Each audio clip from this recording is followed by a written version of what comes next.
Yes, I agree that tobacco should be regulated, but not the way. Ni ibibazo byinshi twakibaza kuri uyu mujejetafaranga w'umunyarwanda Tribert Rujugiro Ayabatwa. Ese yari muntu ki? Yaratunze ibingana iki? Kuki se yahunze igihugu? Ese yishwe n'iki? Urasaba kubana natwe muri iki kiganiro kugira ngo uze gusobanukirwa byose. Mukaba mugiye kubana nanjye SUGIRA BERTRAND muri iki kiganiro, umuhawe ikaze. Umuherwe w'umunyarwanda Tribert Rujugiro Ayabatwa wari umaze imyaka yarahunze u Rwanda, yapfuye ku myaka y'83 y'amavuko. Hagati ariko mu kiganiro yigeze kugirana n'ikinyamakuru The New Version cyo muri Uganda mu 2019, yavuze ko atazi imyaka ye neza kuko ubwo yavukaga hatari hariho uburyo ubutegetsi bwandikaga abana bavutse. Gusa ngo yabwiwe ko yavutse mu ntangiriro y'imyaka y'1940. Rujugiro kandi umwe mu banyamategeko be yahamirije BBC Gahuzamiryango urupfu rwa Rujugiro. Yongeraho ati nta yandi makuru dufite yo gutanga muri aka kanya. Rujugiro kandi uvuka i Nyanza mu majyepfo y'u Rwanda, amakuru avuga ko yari asigaye aba Dubai muri Leta Zunze Ubumwe z'Abarabu UAE. Yari umwe mu banyemari bakomeye b'Abanyarwanda bateye inkunga y'amafaranga izari ingabo za FPLL, inkotanyi mu ntambara zarwanaga n'izari ingabo z'u Rwanda FAR. Guhera mu Ukwakira mu 1990, yagejeje FPLL ku butegetsi muri Nyakanga mu 1994. We had a big problem of about 1 million people coming back and not having a house. So I told them, I said, please give me land. I'm going to build a house for some families. So they gave me the land. I built about 100 houses. And so muri 2014 ikinyamakuru Forbes cyatangaje ko Rujugiro yari we muherwe wa mbere muri Afurika mu bakora bakanacuruza itabi. Mbere yo kutabana neza na leta y'u Rwanda agahungira muri Afurika y'Epfo mu 2010, yabaye umujyanama wa perezida w'u Rwanda Paul Kagame. Some people count success in terms of money, in terms of this. For me is achieving.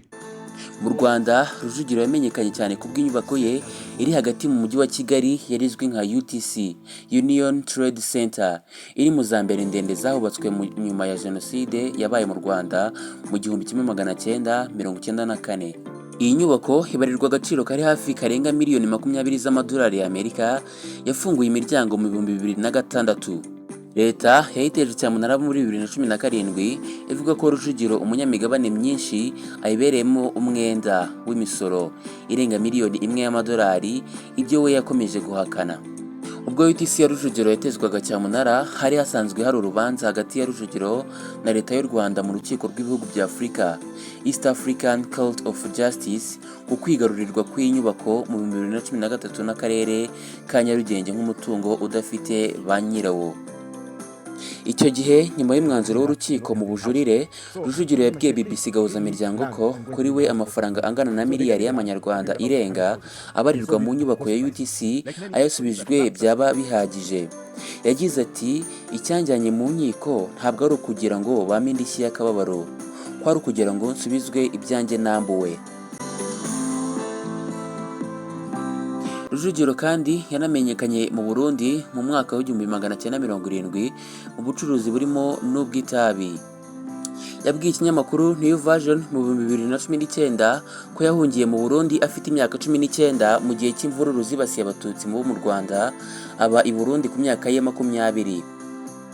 Mu 1990 yahunze i Burundi ajya muri Afurika y'Epfo nyuma yo kumara imyaka 3 muri gereza i Bujumbura, ubwo Pierre Buyoya yari amaze gufata ubutegetsi mu 1987 aheretse ubwa Jean Baptiste Bagaza. Yagarutse iwabo mu Rwanda mu 1995 ahaba imyaka 15, yongera guhungira muri Afurika y'Epfo mu 2010. Ubucuruzi bwe bwarenze u Rwanda n'u Burundi, yari afite ibikorwa by'ubucuruzi mu bihugu nka Uganda, Tanzania, Repubulika Iharanira Demokarasi ya Kongo, Angola, Sudani y'Epfo, Afurika y'Epfo na Nigeria. Uyu Rujugiro apfuye asize abana be 4, umukobwa n'abahungu 3. Uwa gatanu we yari yaritabye Imana n'umugore we yari amaze igihe gito yitabye Imana. uyu mukire Tribert Rujugiro watabarutse abamwegereye bemeje iby'urupfu rwe ariko ntibavuze neza icyamuhitanye.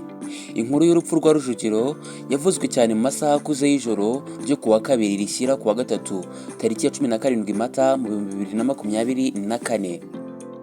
Umuherwe kabuhariwe Rujugiro yamenyekanye mu gucuruza itabi, amazu n'ibindi yakoreye ahanini mu Burundi, mu Rwanda, muri Uganda, Angola, Afurika y'Epfo, Kenya na Nigeria. Muri Uganda yahashoye miliyoni 20 z'amadolari yashyize mu gucuruza itabi no kugemura ibyo kurya. Leta y'u Rwanda yashinje Rujugiro kunyereza imisoro mu Rwanda kugeza ubwo iyi nyubako ya UTC yari afitemo imigabane ya 97% yagurishijwe mu cyamunara kuri miliyari 6 miliyoni 877 n'ibihumbi 150 z'amafaranga y'u Rwanda. Umunyenganda akaba na rwiyemezamirimo Tribert Rujugiro yaramaze hafi imyaka 10 asezeye mu micungire y'ubucuruzi bwe, abo abahungu be n'umukwe we. Mu gihe Rujugiro atari mu Rwanda yari afite abahungu 3 bamucungera iby'ubucuruzi bwe, ari bo Paul Nkwaya, umuhungu w'imfura, akora nk'umuyobozi ushinzwe gushaka amasoko muri Pan African Tobacco Group, mu gihe umuhungu we muto Richard Rujugiro akora nk'umuyobozi ushinzwe tekinike, umukwe we Serge Hagenberger akora nk'umuyobozi ushinzwe imari. Rujugiro ntago yajyaga aboneka mu bikorwa bya buri munsi by'ubucuruzi bwe, ariko yajyaga agira inama abahungu be n'umukwe we mu micungire y'iyi company. Pan Africa Tobacco Group hamwe n'izindi company Rujugiro yashinze zikorera mu bihugu 10 zikanacuruza mu bihugu 27 byo muri Afurika no mu burasirazuba bwo hagati. Ubari hamwe company za Rujugiro zari zifite abakozi 26,000 nabo bagafasha byibuze abandi 182 muri Afurika yo munsi y'ubutayu bwa Sahara. Buri mukozi yajyaga afasha byibuze abantu 7. Kuva muri Afurika y'Epfo no muri Leta Zunze Ubumwe z'Abarabu kugera muri Angola na Tanzania, company za Rujugiro zikora sima, icyayi, inkweto za plastike, inzoga, ibiryo n'itabi. Rujugiro mbere yuko ajya mu kiruhuko cy'izabukuru yagize ati, intego yanjye ntabwo ari ugushaka amafaranga, intego yanjye ko ari ukubaka ikintu cyangwa se kurema ikintu gifatika. Ati, icyo nicyo nagerageje kugeraho kandi niwo murage nsigiye abahungu banjye n'umukwe wanjye. Rujugiro yaherukaga mu Rwanda mu mwaka wa 2010, nyuma aza guhunga burundu yigira muri Afurika y'Epfo, ari naho bivuga ko yitabye Imana. So they gave me the land. I built about 100 houses and sold it at a cost price. Like many industrialists, Tribert's success was built on his canny ability to spot opportunities and take risks. He also credits the help of many people along the way who recognized his drive and determination. My primary goal was to build up something. I'm happy